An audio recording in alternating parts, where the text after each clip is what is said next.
আবার শৈশবে ফিরে যেতে চান, যেখানে আদিগন্ত বিস্তৃত মাঠ ছিল, আমি আমার আকাশ ছিল। জীবনের সকল অর্থ, সকল অর্জনের বিনিময়ে আমি যদি আমার শৈশবের একটা দিন ফেরত পাই, আমি ফিরে যেতে চাই। সেটা কি আদৌ সম্ভব হয়? মানুষ কি পারে? আহ, এখন এসে আমি আমি না ছোটবেলায় শুধু বড় হতে চাইতাম একটা কারণে, সেটা হচ্ছে সন্ধ্যাবেলা পড়তে বসতে হবে না। কারণ মাগরিবের আজানটা পড়লেই আহ, মা আর বাবার চেঁচামেচি শুরু হয়ে যেত। তারপর জোরে জোরে পড়তাম চতুর্ভুজের চার বাহু রম্বস কাকে বলে। এখন আমার মনে হয় আমি পড়তেও চাই, পরীক্ষা দিতেও চাই, কিন্তু আমি আমার শৈশব ফেরত চাই। শৈশবে ফেরত চাই। আহ, এত যে কঠিন সবকিছু, যতই দিন যাচ্ছে দায়িত্ব বাড়ছে। আহ, ছোটবেলায় মনে হতো যে মা বাবারা যখন ওষুধ খেত, আমার খুব আফসোস লাগতো যে ও কবে বড় হবে এবং ওষুধ খাবো। এখন আমার মনে হয় যে আহ, আমি এইসব দিনে যেতে চাই যেসব দিনে আমার ভাবনার ভিতরে এত জটিলতা ছিলই না।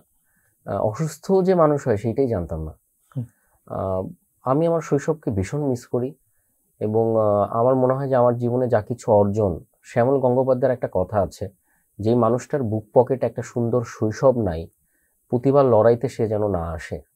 তো আজকে যদি আমি চমৎকার। কিছু লিখিও, আমি আসলে আমার শৈশবকে ভেবে লিখি। আজকের একদম। আমার যা উপন্যাস, রঙ্গিলা কিতাব বলি, আঙ্গারধানী বলি, মখমলি ভাবনার বলি, সবকিছুতেই না আমার শৈশব কোনো না কোনো ভাবে আছে, যেটা হয়তো পাঠক জানে না।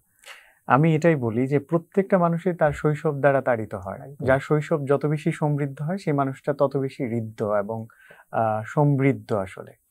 আহ, আমাদের সমসাময়িক একজন লেখকের একটা লাইন আছে যে, আগে যেথায় সূর্য ডুবতো, এখন সেথায় আকাশই নেই। আসলেই কিন্তু ঠিক তাই।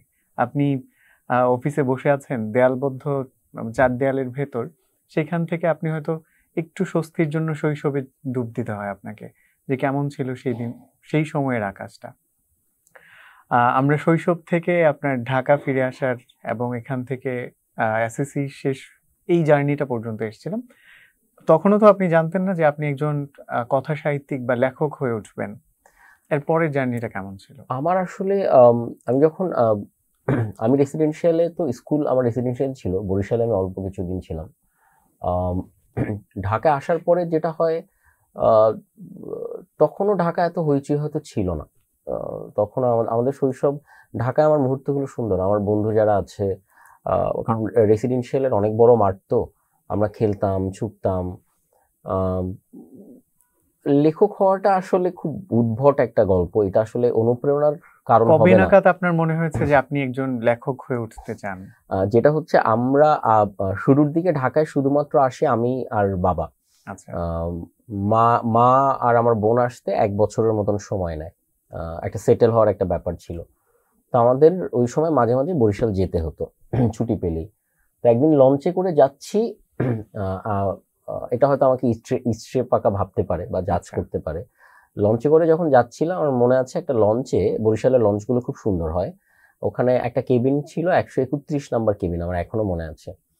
সো সেই কেবিনে অনেক আহ, আম, হয়- খুবই সুন্দর একটা মেয়ে ছিল সেখানে। আচ্ছা। So, তখন তো উপন্যাস পড়ছি, তখন খুব সুন্দর কাউকে দেখলে, সমবয়সী কাউকে দেখলে, তখন মনে হতো যে আহ, এই সৌন্দর্যকে বন্দি করে রাখি। তো ওই মুহূর্তটা আমার গেঁথে গিয়েছিল। যতক্ষণ দেখেছি লঞ্চের যাওয়া আসা করিডোর দিয়ে।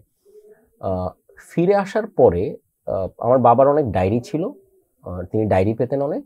তো কোনো একটা রাতের বেলা ডায়েরি খোলার পরে আমার মনে হলো যে এই যে মুহূর্তটা, ওকে যে দেখলাম আমি, ও হাঁটলো, ও ছুটে গেল, ও হাসলো। মানে ফিরে আসার আহ, পর তখনও মাথার মধ্যে ওটা গেঁথেছিল? হ্যাঁ,